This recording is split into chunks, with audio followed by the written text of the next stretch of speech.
যে 81খন গাঁৱত চাইল্ড মেৰেজৰ ঘটনা কমি আহিছে তেওঁলোকে 600খন গাঁও আবিষ্কাৰ কৰিলে বিচাৰি পালে য'ত এটাও চাইল্ড মেৰেজৰ ঘটনা 21 চনৰ পিছত হোৱা নাই আৰু তেখেতসকলে এইটো সমীক্ষাত কৈছে যে অসমৰ এই গাঁওসমূহৰ 98% ৰাইজে চাইল্ড মেৰেজৰ বিপক্ষে চৰকাৰে লোৱা প্ৰচেষ্টাক সমৰ্থন দিছে মই প্ৰতি ছমাহৰ মূৰে মূৰে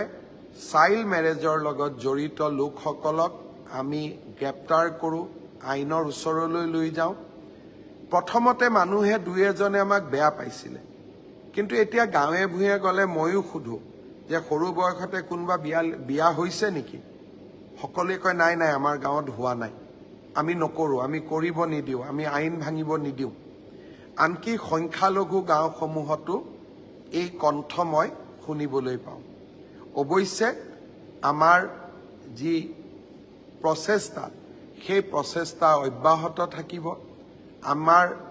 টাফ একশ্যন কঠোৰ পদক্ষেপ চলি থাকিব নৱেম্বৰ ডিচেম্বৰ মাহত আমি আৰু এবাৰ এনেকুৱা শিশু কম বয়সতে বিয়া দিয়া ব্যক্তিসকলৰ বিৰুদ্ধে বা বিয়া কৰোৱা ব্যক্তিসকলৰ বিৰুদ্ধে আমি আকৌ এবাৰ ব্যৱস্থা হাতত ল'ম মই ডিজিপি মহোদয়ক ইতিমধ্যে নিৰ্দেশ দিছোঁ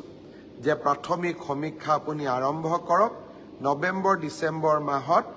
আমি আৰু এবাৰ ব্যৱস্থা হাতত ল'ব লাগিব এটা নতুন ট্ৰেণ্ড অসমত কিছুদিনৰ পৰা দেখা দিছে